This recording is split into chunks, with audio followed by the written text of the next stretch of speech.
Olá! O filósofo, santo e cientista Alberto Grande louvou 8 virtudes nos alquimistas. Eles são discretos e silenciosos, moram bem longe dos homens, escolhem o tempo do seu trabalho, são pacientes, assíduos e perseverantes, executam segundo as regras herméticas a trituração, a fixação, a destilação e a coagulação, trazem cadinhos, vasos de vidro e potes de louça bem iluminados. Mas há os que as degradaram, a começar pela essencial, evitar pessoas de temperamento sórdido.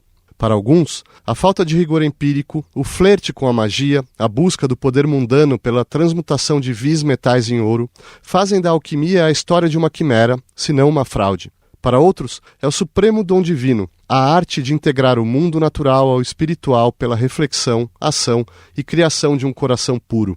Do Egito à China, à Índia, até o mundo islâmico e a cristandade, a epopeia mais fabulosa da história das ciências mescla romance, superstição, medicina, piedade, tecnologia, trapaça, tragédia, poesia, humor.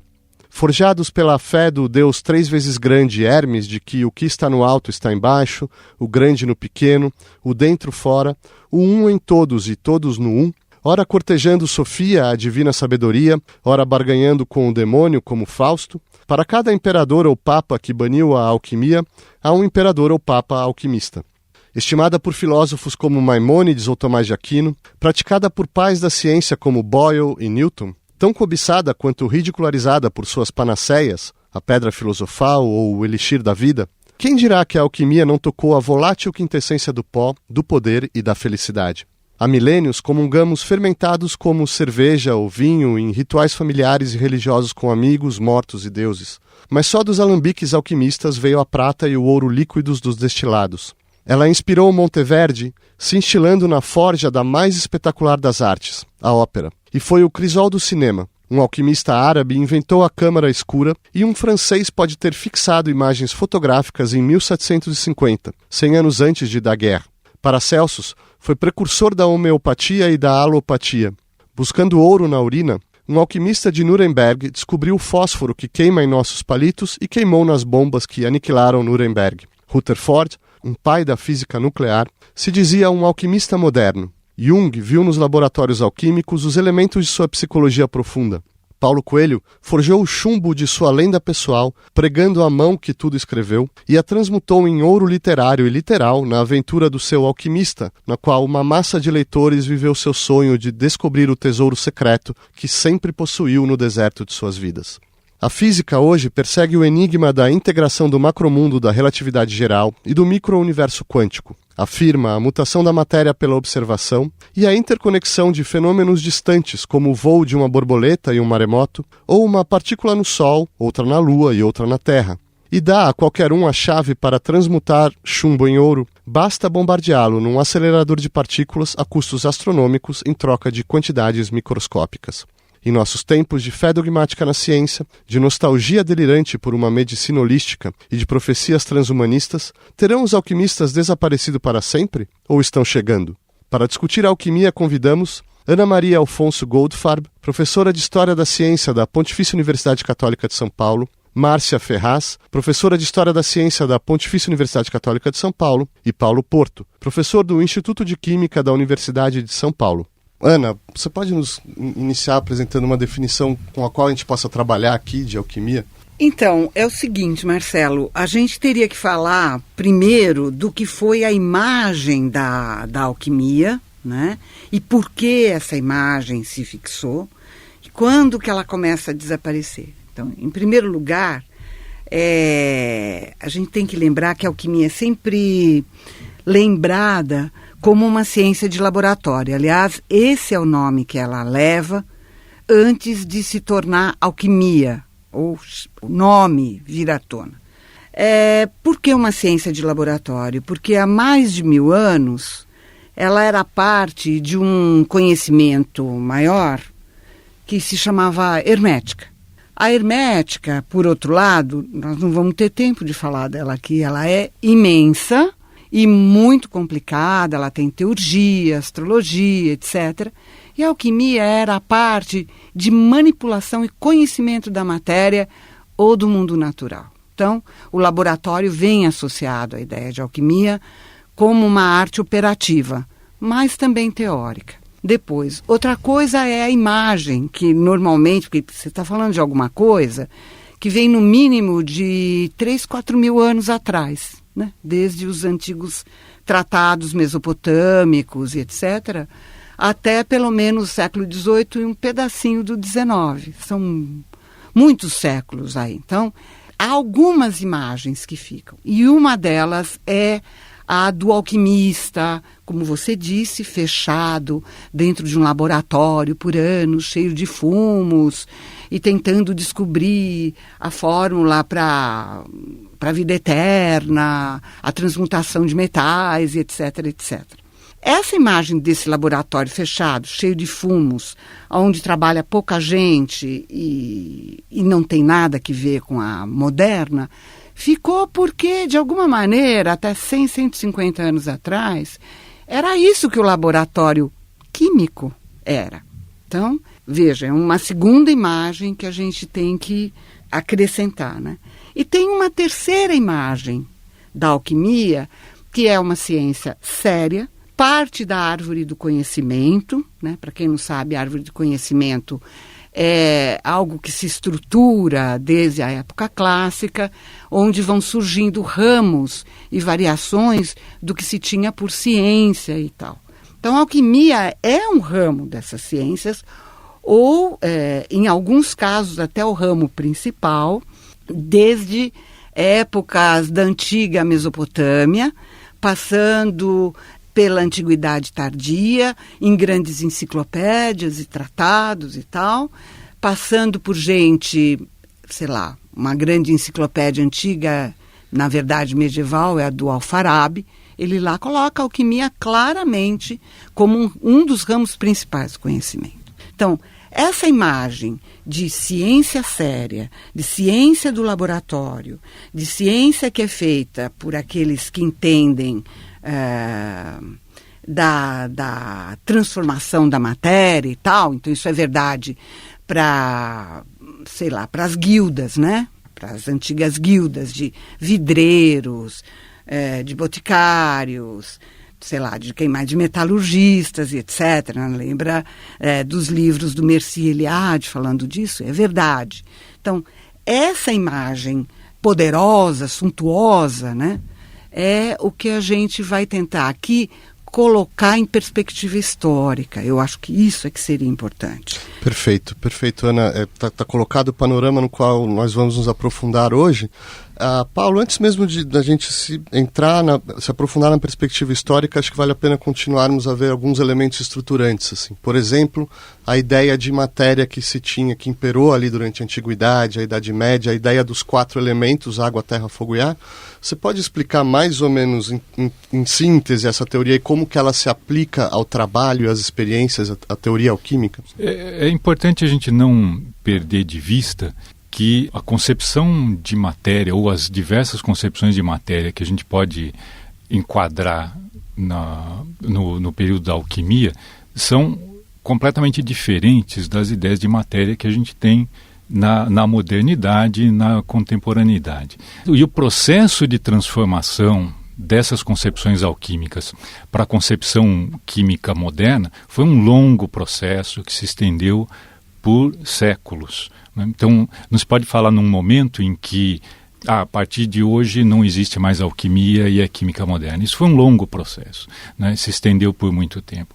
Então, quando a gente fala em 4 elementos, né, a gente precisa ter em mente que essa concepção de elemento que vem da antiguidade não é mais a mesma coisa que os químicos atuais chamam de elemento, né? Preciso ter isso em mente. Quer dizer, estava dentro de uma outra concepção do que fosse a matéria, do que fossem as suas transformações. Mas, enfim, na antiguidade grega, né, a partir da filosofia grega, foi proposta essa concepção dos 4 elementos, terra, água, ar e fogo, dos quais se fala até hoje, em contexto diferente, né, que seriam componentes de todas as formas de matéria, né? Quer dizer, qualquer corpo poderia ser ou seria, né, formado, constituído por esses 4 elementos, né? E essa teoria, com muitas variantes, com muitas interpretações diferentes, né, foi utilizada por autores diferentes, foi adotada por autores diferentes, foi trabalhada de maneiras diferentes, né, e você chega até uma época como o século XVI, XVII, né, em que essa ideia ainda é utilizada e surgem outras, né, outras concepções de matéria, né, como, por exemplo, a concepção dos 3 princípios, né, enxofre, mercúrio e sal, que remetem a teorias árabes medievais muito anteriores, né, e que seria uma outra forma de se conceber a matéria. Exato. Se a gente puder explicar essa relação do enxofre, do mercúrio e depois do sal, porque aqui a gente está entrando no terreno propriamente dos metais, que é fundamental, né, crucial para a alquimia. Sim. Como é que isso se dava, essa conexão? Qual era a importância desses elementos? No período da alquimia árabe, se desenvolveu uma teoria, né, segundo a qual os metais seriam constituídos por 2 princípios, enxofre e mercúrio. E aqui é muito importante a gente ressaltar que o que a gente está chamando de enxofre, mercúrio e sal não é a mesma coisa que a gente chama por esses nomes hoje. Isso é fundamental, né? Que não se confunda essa ideia de princípios constituintes da matéria com os materiais que atualmente a gente continua chamando por esses nomes, né? Dito isso, essa teoria árabe dizia que os metais seriam constituídos pela combinação desses 2 princípios, enxofre e mercúrio, em proporções diferentes ou em condições diferentes, né? E essa ideia continuou sendo elaborada ao longo do tempo, e no século XVI se desenvolve uma concepção a qual um terceiro princípio é adicionado, vamos dizer, que seria o sal, e passa a ser entendido como um constituinte de todos os materiais, não apenas dos metais, né? E isso vai ter implicações para a medicina, para concepção do que seria a doença, do que seria a cura, isso já no contexto de uma alquimia já medicalizada, assim, né? E já com outros propósitos ou visto de uma outra maneira. Mas a gente pode voltar a esse tópico. Isso seria a iatroquímica, não é? Então, você tem a alquimia mais voltada para a compreensão principalmente dos metais, mas dos princípios materiais, não é? Porque se acredita que existem princípios essenciais, da mesma forma que por trás dos 4 elementos estaria o éter, ou 5º elemento, que constituiria o grande cosmo, né? Os corpos celestes. Ao se introduzir na esfera terrestre, esse éter se transformaria nos elementos e a composição dos elementos com suas qualidades, que a gente sabe e são muito divulgadas por aí até hoje, que são a umidade, a frieza, o calor e a secura, né? Então, em proporções adequadas, você obteria alguma coisa que é fundamental para a alquimia, que seria a transmutação, ou seja, um corpo poderia ser transmutado em outro, desde que e sempre que você soubesse as proporções certas dos ou princípios materiais ou dos elementos e das qualidades próprias de cada um desses elementos. Então, a transmutação está no cerne do estudo alquímico exatamente por isso, que é algo que, quando você for caminhando para a ciência moderna, você pode dizer, se eu tiver grandes quantidades de ouro, eu posso transformar chumbo em ouro.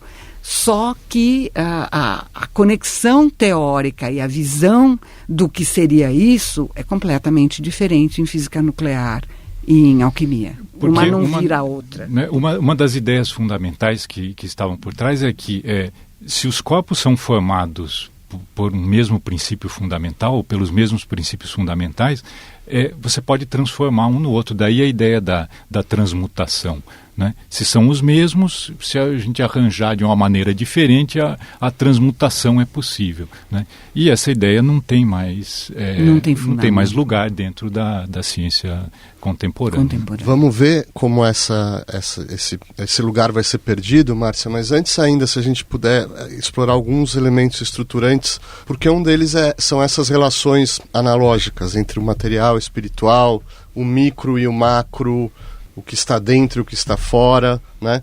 Eu estou dizendo isso porque assim, a transmutação foi colocada aqui no núcleo da nossa conversa, né? Mas isso tudo é entendido em relações com a vida, por exemplo, do alquimista. Existe isso que a Ana falou da teurgia, sem que a gente precise entrar na parte fora propriamente da química. Mas se a gente puder ter uma ideia do trabalho, de como o alquimista concebia essas relações, a conexão disso com o seu trabalho experimental. Eu acho que poderia lembrar para um personagem, né, para tratar desse assunto, que seria o Paracelso. Talvez seja uma figura que facilita, né? A gente está falando de que época? Data? Do final do século XV para a metade do século XVI, né? Então, Paracelso deixa isso, não aparece só nos trabalhos dele, mas é um exemplo, né? E acho que é um exemplo importante que vai ser levado para os outros séculos posterior ao período em que ele viveu, né? Ele deixa muito claro a importância da relação entre o macro e microcosmo, né? Ou seja, quando existiria uma relação entre o que se passa com o homem, né, de maneira geral, né, não só a parte física, mas espiritual, com todo o universo. E enquanto o alquimista, né, estaria transformando a matéria e transformando, pensando no ouro, né, em chegar no metal perfeito, metal nobre, também estaria acontecendo uma transformação nele mesmo. E essas ideias vão ser estendidas e vão ser colocadas de outra maneira, né? Por exemplo, e acho que aí o Paulo pode falar melhor, né? No trabalho do Van Helmont, né? Como que ele vê o homem, a Constituição e pensando inclusive na medicina, né? Eu acho que é importante a gente não perder de vista, né, a ideia de que a alquimia se desenvolveu e fazia sentido dentro de uma certa visão de mundo que é diferente da nossa, né? Então, a gente precisa considerar que desde a antiguidade, durante muitos séculos, né, a natureza era vista como um todo interligado, né? E diria, não sei se a totalidade, mas para grande parte desses autores, o ser humano como parte também dessa natureza e também, por isso, relacionado. Então, se as partes estão ligadas e essa visão de mundo também, em geral, incluía a ideia de que o universo todo está vivo, né? Quer dizer, todas as partes, inclusive a matéria, tem um certo plano de desenvolvimento, né? Então, por exemplo, né, os minerais vão se desenvolvendo no interior da Terra, assim como um feto se desenvolve no interior do útero, né? Então, no caso dos minerais, esse desenvolvimento se daria na direção da perfeição, do metal mais perfeito, né? E o que era entendido como essa perfeição era o ouro, né? Então, daí a ideia do alquimista de acelerar esse processo que naturalmente levaria muito tempo, né? Reproduzi-lo no laboratório ou apressá-lo no laboratório de forma a obter esse material perfeito. Quer dizer, mas então, aí você tem uma concepção, como eu digo, de uma natureza viva, né, de uma natureza interligada, né, uma natureza cheia de relações, né, como a Márcia acabou de dizer, por exemplo, entre o macro e o microcosmo, que no século XVI e XVII, né, nos trabalhos dos seguidores de Paracelso, por exemplo, né,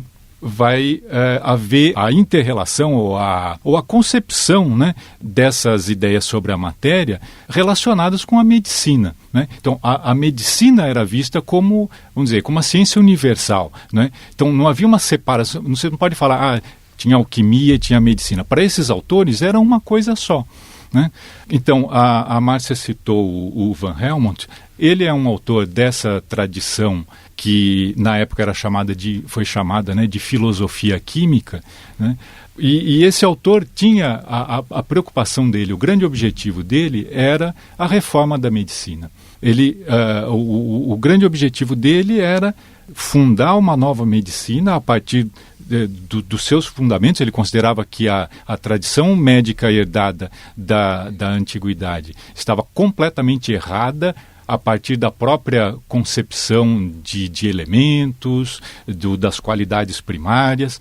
E ele propõe um rompimento com tudo isso e estabelecer uma nova medicina, né, procurando identificar quais seriam o que seriam as doenças e como buscar a cura, né? E para muitos desses adeptos da filosofia química, os medicamentos deveriam ser preparados alquimicamente, ou seja, no laboratório alquímico, né, por meio de operações alquímicas, né, em oposição a uma tradição de composição de medicamentos por misturas de extratos vegetais, né? Em geral, os minerais eram pouquíssimo usados. Sim, em geral vistos como venenos. Venenos.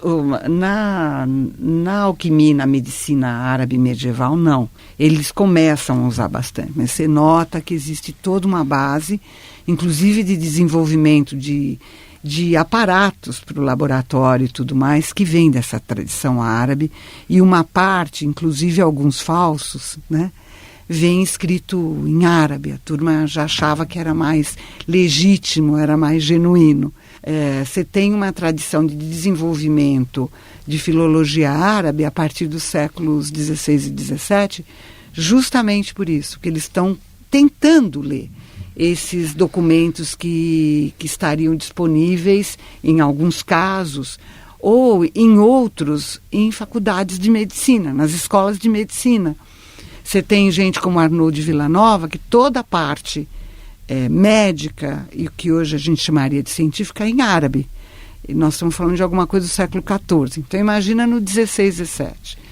É uma época de muitas guerras, é uma época de muitas pragas e pestes, é uma época em que os médicos saem a campo, como disse o Paulo, alguns deles querendo reformar a medicina.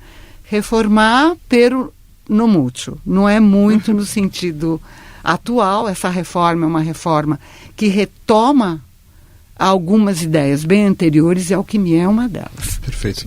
Antes da gente, então, entrar de cabeça nesse drama moderno, em todas essas rupturas que vão levar a nova medicina, a farmacologia, a química, né? Se a gente puder falar sobre um último elemento estruturante aí, algo que está, Paulo, você falou do alquimista como alguém que está em consonância ao trabalho da natureza, acelerando esse trabalho. E existe um ponto focal aí, algo como um ponto de fuga, que é essa matéria perfeita, né? Pedra filosofal, elixir da vida, quintessência. Podemos tentar esclarecer para o ouvinte do que se trata, quais são as bases empíricas e teóricas dessa busca, né? Márcia?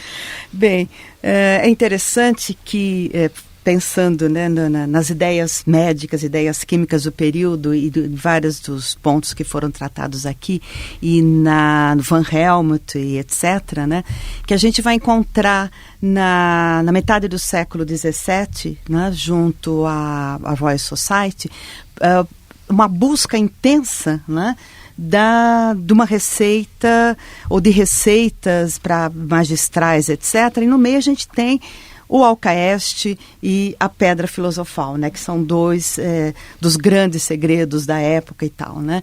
Quer dizer, o que seria uma ideia, né, geral do alcaeste? Seria um material que dissolveria tudo às suas entidades primeiras, né? E daí facilitaria muito ou inclusive a composição, né, dos diferentes materiais, entre eles o ouro. Então, a matéria primordial que daria origem ao ouro estaria relacionada com essa busca também do alcaeste, né? Quer dizer, a pedra filosofal seria na mesma direção, alguma coisa que levaria a de alguma maneira, a transmutação de materiais não nobres, né?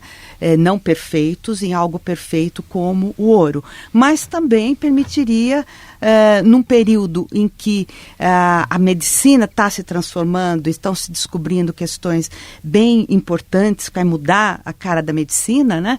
Tentando ainda essas antigas receitas, esses antigos materiais que podem levar a um novo patamar, né, de cura de doenças super graves na época. Por falar em novo patamar, será que vale a pena a gente fazer rapidamente, sinteticamente, uma comparação entre a alquimia ocidental e a alquimia oriental da Índia, da China? Elementos, por exemplo, eu vou me adiantar aqui, né? A gente falou da pedra filosofal, mas sabemos que na alquimia chinesa ela estava muito fundada na busca do elixir da vida e que estava muito relacionada a questões da medicina, né? Isso faz sentido, Ana, ou... Eu acho que assim, existe um debate enorme sobre isso e eu gosto de pensar sob uma outra perspectiva. Os alquimistas não eram exatamente pessoas fora do mundo.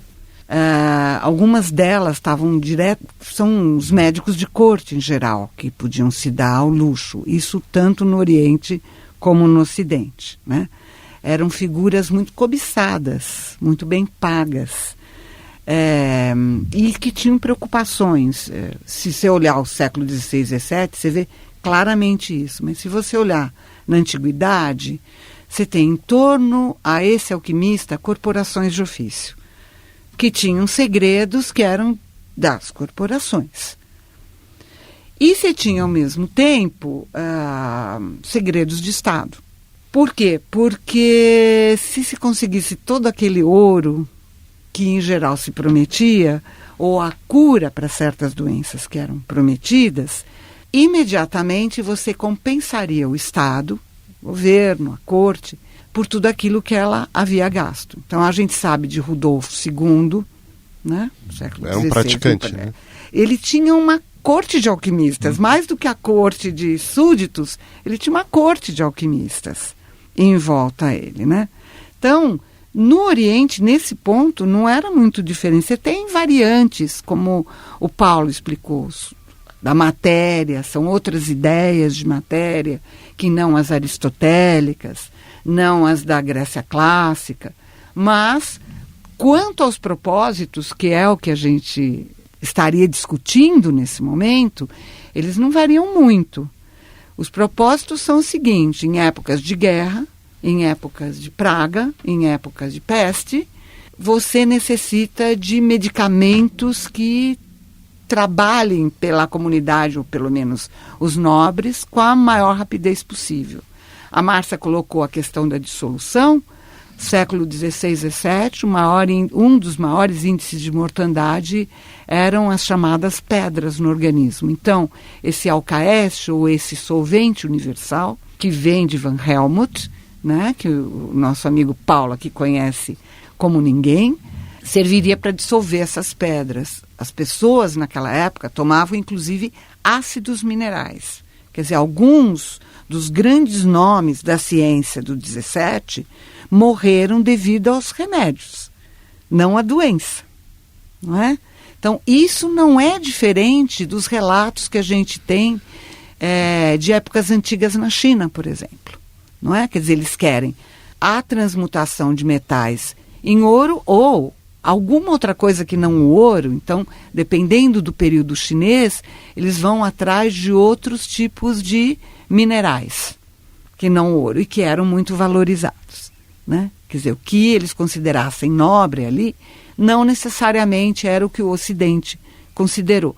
Mas a busca por essa perfeição, esse aprimoramento, era enorme, porque eles acham que estão se aproximando do que seria o elemento, o espírito mais puro da matéria. né? Isso é muito importante. A segunda coisa, aí sim concordo com os rios de dinheiro para transformar chumbo em ouro, é porque esses estados necessitavam de muito ouro em épocas de guerra ou de grandes calamidades. Então, todo o ouro prometido poderia vir ou na forma de cura para os súditos, ou na forma de ouro ou de algum metal, algum mineral precioso, que pudesse encher os cofres para tanto. Quer dizer, estou sendo bem pragmática, mas é isso aí. Perfeito. Paulo, hoje em dia, e a gente vai poder falar disso, existe um lugar comum, estereotípico até, que opõe o alquimista ao químico, né? O alquimista, muitas vezes, como charlatão, como o trapaceiro, ou um supersticioso exótico, e o cientista, né, como aquela pessoa que está ali em busca da verdade com métodos, etc. e tal. Mas, por exemplo, nós temos uma figura como Newton, né, um dos grandes, o pai, talvez, das ciências mecânicas, da filosofia que matematiza o universo natural e que tinha um grande interesse de vida inteira, uma paixão pela alquimia. O que leva, por exemplo, o Newton, o que ele está buscando ali no mundo alquímico, nas experiências alquímicas? Qual é a pertinência dessa investigação dele? Sua observação é muito importante porque ela mostra exatamente um aspecto, né, que o historiador da ciência na atualidade nunca pode perder de vista, né? O Newton era um homem do tempo dele. Então, o que ele estava fazendo, né, a concepção de mundo, do conhecimento, era a concepção do século XVII, né? Então, na obra dele, você tem aspectos diferentes, né, que num determinado momento foram separados, né, como se fossem coisas distintas ou opostas, né? Isso é um olhar sobre essa produção científica, vamos dizer, né? Então, quando você se refere ao Newton como o pai da ciência moderna ou qualquer coisa assim, isso é um olhar retrospectivo sobre o trabalho dele, né, fazendo uma seleção de um certo elemento desse saber bastante complexo que estava sendo elaborado no período, né? O que os historiadores da ciência têm procurado fazer na atualidade é entender a obra desses pensadores do passado no contexto em que ela foi produzida, né? Então, no pensamento do século XVII, um olhar sobre a matéria era inescapável que houvesse influências da alquimia, né? Não se pode conceber um autor no século XVII que pensasse sobre a matéria e não se deixasse influenciar pelo pensamento alquímico, né? E o Newton, de fato, tinha um interesse muito grande em alquimia, inclusive seu aspecto mais conhecido, que é o da busca da pedra filosofal, né? Que seria esse material, essa substância capaz de transformar os metais comuns em ouro, né? E para alguns autores também seria um remédio para todas as doenças e capaz de restaurar a juventude a um corpo, né? ao corpo humano já envelhecido, né? Para outros autores não, para outros autores a pedra filosofal e o elixir seriam coisas diferentes, né? Mas enfim, então na obra do Newton, vista no seu conjunto, na sua totalidade, você vai encontrar, né, a influência desse pensamento, ao mesmo tempo que ele está construindo ou propondo, né, uma abordagem para a mecânica, para a mecânica terrestre, para a mecânica celeste, né, que vai levar um outro caminho para a ciência moderna. Ana? Eu queria interferir um pouquinho, porque normalmente, claro, era inescapável trabalhar com a teoria da matéria para alguém que estava preocupado justamente com a questão das forças materiais, não é? Aliás, a concepção de força moderna começa mais ou menos ali. Mas tem mais um ponto que acho que liga muito Newton e a alquimia e que é menos conhecido, é menos divulgado, que é a ideia de éter que ele tem essa ideia de éter vai penetrar. Eu tive uma estudante que há pouco fez um trabalho sobre isso, muito interessante. Penetra completamente parte do princípio do Newton, você encontra a noção de éter ali várias vezes, e a ótica. Então, quando ele está pensando no meio material, ele está pensando no éter. E é um éter elástico, etc. e tal, que muitos não se dão conta, mas é o éter alquímico. Então, se ele não tivesse partido isso desde a juventude dele, muitos dizem, ele se dedicou à alquimia quando ficou velho, quando virou o mestre do Mint, da Casa da Moeda, de lá, né, da Inglaterra. E aí é coisa de velho, estava gagá. Não, isso está presente na obra dele já desde o início, quando ele faz os primeiros rascunhos para a ótica, que aliás são anteriores até ao princípio, né? E depois porque ele guarda materiais preciosos, que acho que a Márcia até pode falar mais, para chegar ao Alcaeste. Este homem foi presenteado com matérias-primas para chegar ao Alcaeste. E ele guardou. Então, amostras que nós temos hoje são dele. Podemos falar, Paulo, só se você puder incluir, eu sei que você quer falar, mas se você puder incluir na sua explicação, nessa época, mais ou menos, também Robert Boyle escreve um livro que é bastante importante para a nossa história aqui hoje, que é The Skeptical Alchemist, né? O alquimista cético, né? Como que isso afeta esse ambiente, né, científico, cultural? Tá, assim, só um detalhe, né? Eu acho que nunca é demais insistir.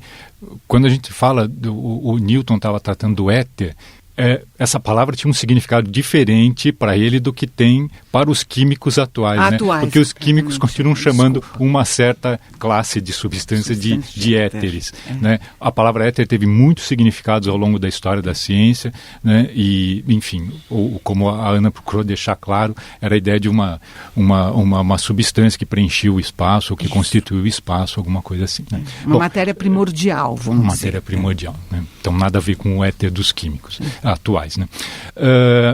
Em relação ao Boyle, o Boyle é um pouquinho anterior ao Newton, né?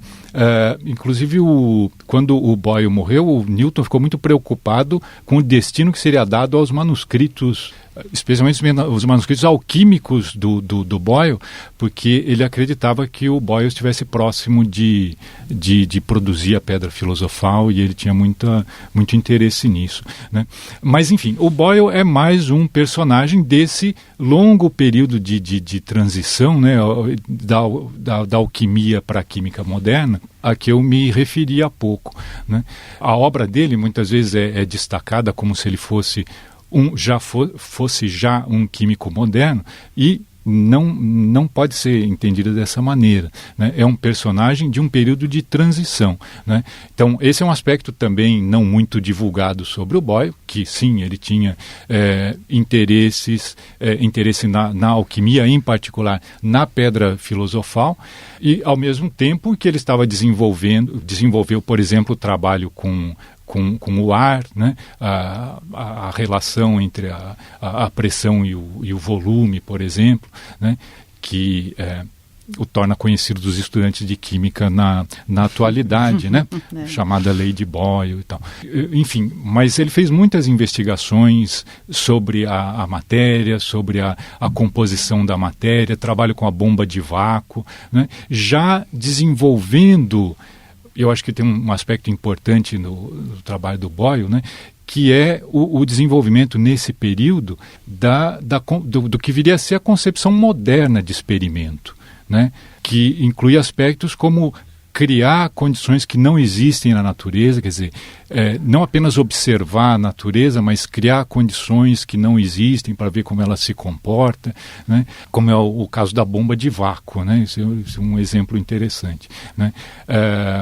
Mas, enfim, o que eu estou querendo destacar é que o conceito de experimento também precisa ser desenvolvido, né? Não é uma coisa que a gente vai olhar na antiguidade, eles não faziam experimento. Sim, essa concepção não existia, né? É uma coisa que vai ser construída, né? E além do conceito de experimento, Márcia, justamente o conceito de matéria está sofrendo a sua, talvez, grande transmutação em toda a história da ciência, porque a gente começou falando aqui dos 4 elementos e isso está em plena desintegração nessa época? Como é que está sendo essa substituição? O que está vindo de novo aí em termos de ideia sobre a matéria? Eu queria fazer uma observação partindo de finais do século XVII, né?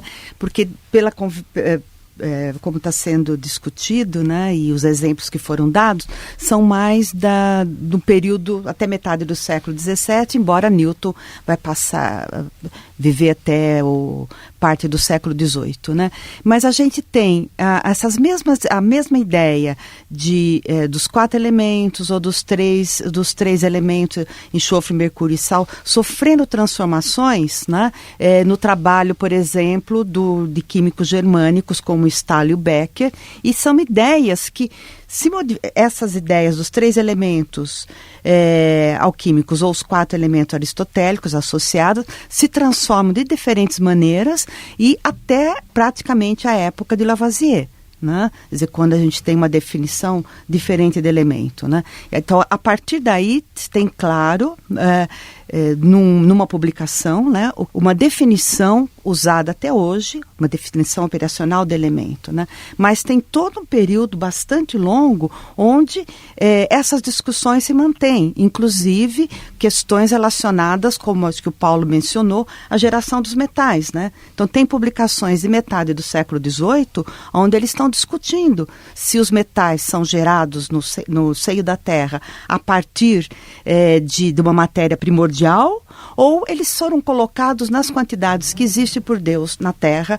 e isso não modifica, né? Então, isso é uma coisa que vai acontecendo gradativamente, né? Quando mencionei o Stahl, já tem uma preocupação de pensar mais operacionalmente o que seriam os componentes da matéria, né? Não na maneira como o Lavoisier vai colocar e outros e tal. Então é uma transformação muito lenta, né? E essas ideias alquímicas ainda persiste até bem adentrado o século XVIII. Mas Ana, para a gente contrastar aqui para o ouvinte exatamente o que era antes e o que era depois, assim, considerando que é uma transformação muito lenta, mas quais são as grandes diferenças aí? Então, acho que uma das grandes diferenças é que você vai caminhando numa direção onde a ideia de princípio material, né, vai desaparecendo. Ou algo mais do que um princípio material, um princípio essencial. Então, a gente sabe que a ideia de essencialidade vai se desmontar entre o 18 e o 19. Isso vai acontecer também com os princípios materiais, né? É parte de toda uma série de conceitos que vão sendo desmontados. Então, desde Boyle até chegar em alguém como passando por Becker, é quase contemporâneo a Boyle. Ele tem umas cartas com o sobrinho, ele está dizendo, esse salafrário do Becker sabe formulações que não está me mandando. Quer dizer, isso que a gente está colocando aqui é tudo baseado em documentação.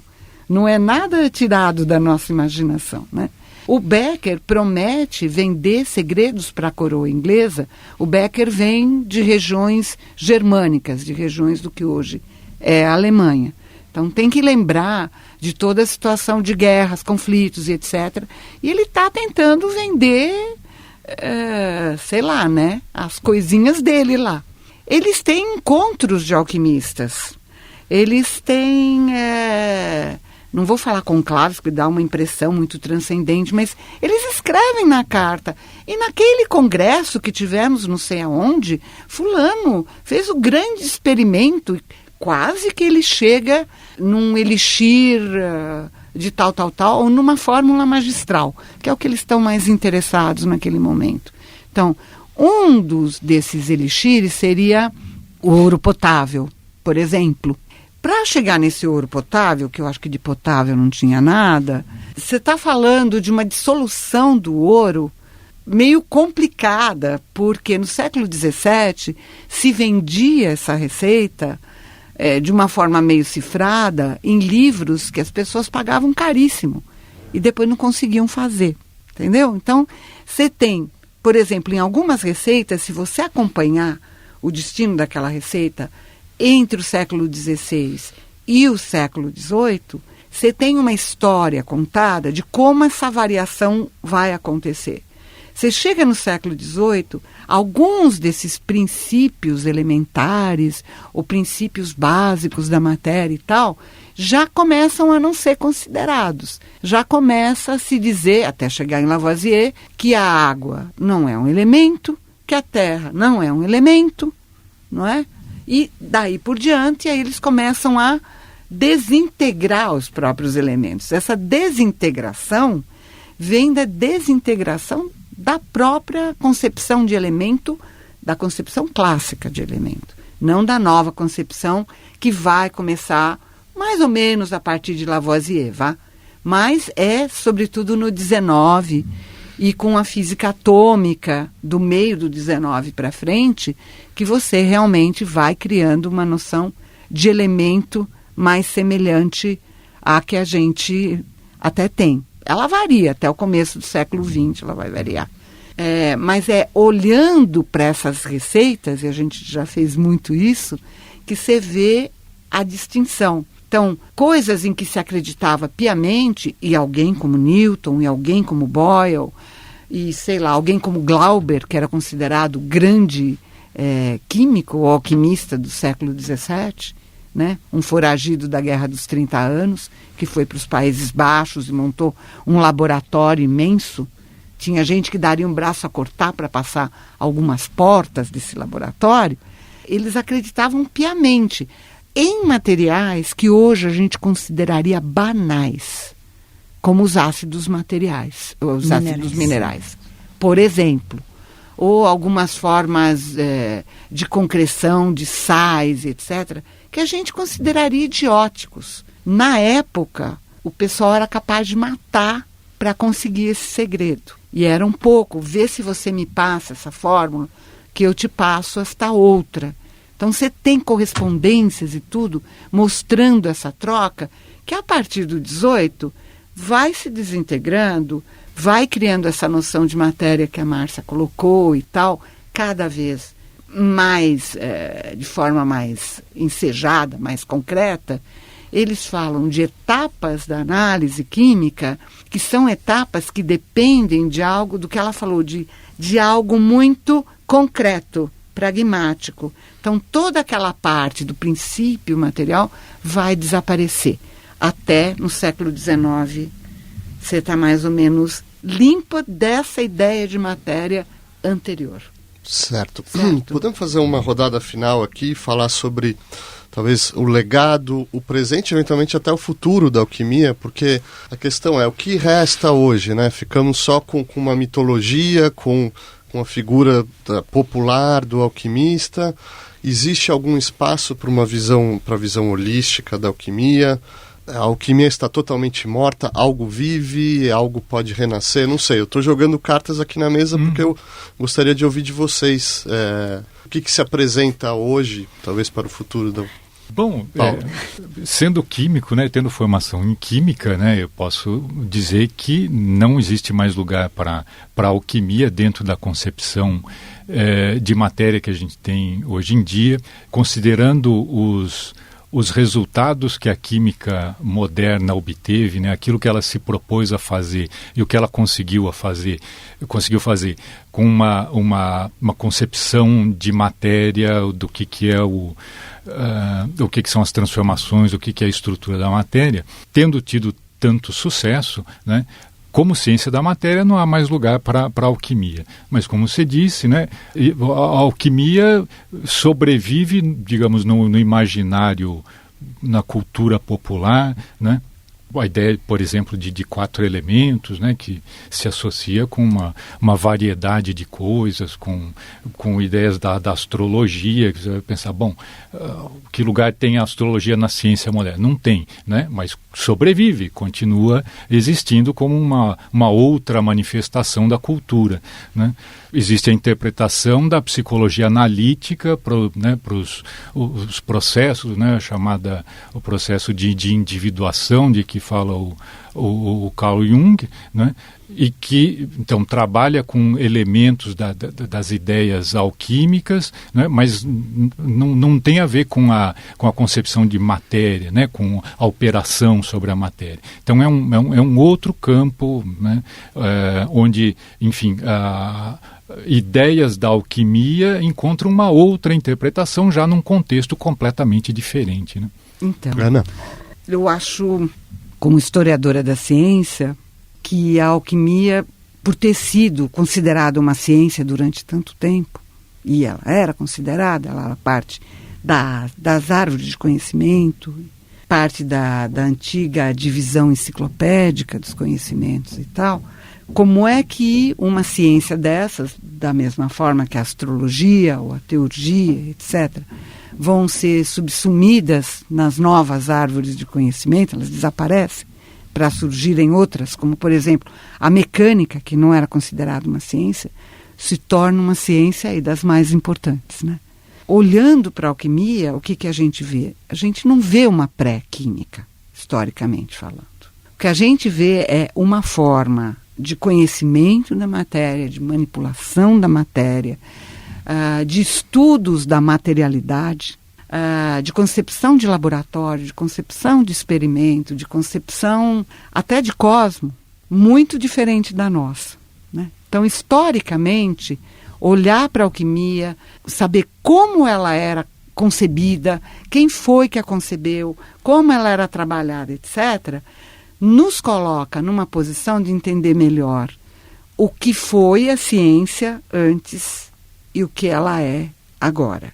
Sem um juízo de valor do que era melhor ou pior, porque pragmaticamente é o que o Paulo colocou. Não há dúvida que, em termos pragmáticos, a ciência moderna e a química moderna nos trouxe avanços para toda a comunidade, etc. e tal, enormes, não é? Mas em termos de conhecimento, em termos de teoria, em termos de concepção de cosmo, eu não sei o que era melhor ou se estamos melhor agora. Em termos de pensamentos profundos, sem dúvida nenhuma, a alquimia não perdurou durante 2-3 mil anos por acaso, não é? Ela estava pautada numa concepção de natureza, e voltando para o que os dois colocaram já aqui, o Paulo e a Márcia, que é talvez mais gentil e talvez mais próxima daquilo que o ser humano está buscando até hoje. Talvez até como os físicos ficam buscando a unidade das forças, fortes e fracas, que a gente acaba considerando que é um ideal, que não é verdade, mas essa busca trouxe um processo de desenvolvimento para a física moderna e teórica muito grande. Então, historicamente, saber qual era o lugar da manipulação de materiais e dos conhecimentos da matéria nos diz muito sobre outras ideias de ciência e sobre o que a ciência é hoje. Então, nesse sentido, eu acho que a alquimia não pode ser esquecida historicamente, pelo menos falando. Que tal, Márcia? Difícil colocar qualquer outra coisa depois do que o Paulo e a Ana comentaram, né, agora nesses minutos finais, mas gostaria de lembrar um ponto que eu acho que foi fundamental, né, para crítica muito grande à alquimia, que é a questão, só relembrar porque já foi discutido, né, a questão do experimento e a obrigatoriedade que passa, né, a se exigir da reprodução. Quer dizer, a gente vê no século XVII, né, ainda voltando aos exemplos da Royal Society, né, uma discussão, pessoas preocupadas dizendo: eu consegui transmutar metal usando plantas, né? Eu fiz 1000 vezes, mas dessas 1000 vezes só 2 deram certo. Só 2 vezes eu consegui. Por que será que isso aconteceu? né? Quer dizer, é uma preocupação em se estabelecer padrões, né, para o trabalho laboratório, para o material que está sendo usado, de maneira que seja possível reproduzir tudo isso. E essa é uma marca importante da química moderna, da ciência moderna de maneira geral, né, pensando nas ciências naturais, né, e da química em particular, né? Quer dizer, quando se fala de um trabalho alquímico, né, isso está relacionado com a pessoa que está realizando o trabalho alquímico, principalmente. Não necessariamente alguma coisa que o outro vai reproduzir, né? E a ciência moderna já não passa a não admitir isso. Qualquer, né, subjetividade. A subjetividade, quer dizer, colocando dessa forma, né? Quer dizer, o experimento tem que ser alguma coisa que eu faça, o outro também tem que fazer e assim por diante, né? E isso muda, eu acho, a cara da ciência de maneira geral, da química e da aceitação da alquimia, né? Quer dizer, os processos com a matéria já tem que ser diferentes, né? Quer dizer, o laboratório tem que ser pensado em termos de operações diferentes. Daí acho que a importância, né, da definição operacional de elemento por Lavoisier, né? Porque ele tem dúvidas com relação a vários dos materiais, né? Por exemplo, que ele coloca como primeiro elemento, que é o calórico. Mas ele fala o que é um elemento? É aquilo que eu obtenho no ponto final da análise. É isso. Eu vou chamar de elemento, né? Quer dizer, não que ele está criando essa frase, porque aparece em outros, mas ele vai usar categoricamente nas publicações dele, né? E a partir daí, os materiais com que as pessoas que trabalhavam com a matéria, com a transformação da matéria nas várias áreas, se fosse da parte dos metais ou dos medicamentos, qualquer parte, né, modifica completamente, né? Ele uniformiza, ele define e é isso que eu tenho aqui. Não obtive, não consegui separar, não me interessa muito. Ou me interessa, não sei o que é agora, do que se trata, um dia, quem sabe, saberei, né? Então, ele cria, inclusive, a nova língua da química, ele e vários outros. Com a nova língua, minha pátria é minha língua, né? Acabou o que vinha antes. Nós sabemos que, historicamente, não acabou, mas ali, eu acho que é o ponto fundamental. Maravilhoso. Isso vai ficar para uma próxima edição, porque hoje o nosso tempo acabou. Foi uma aventura incrível. Então, eu espero que o ouvinte tenha gostado tanto quanto eu. Muito obrigado, Ana Godofábio, Márcia Ferraz, Paulo Porto. Obrigado por ouvir e até a nossa próxima edição.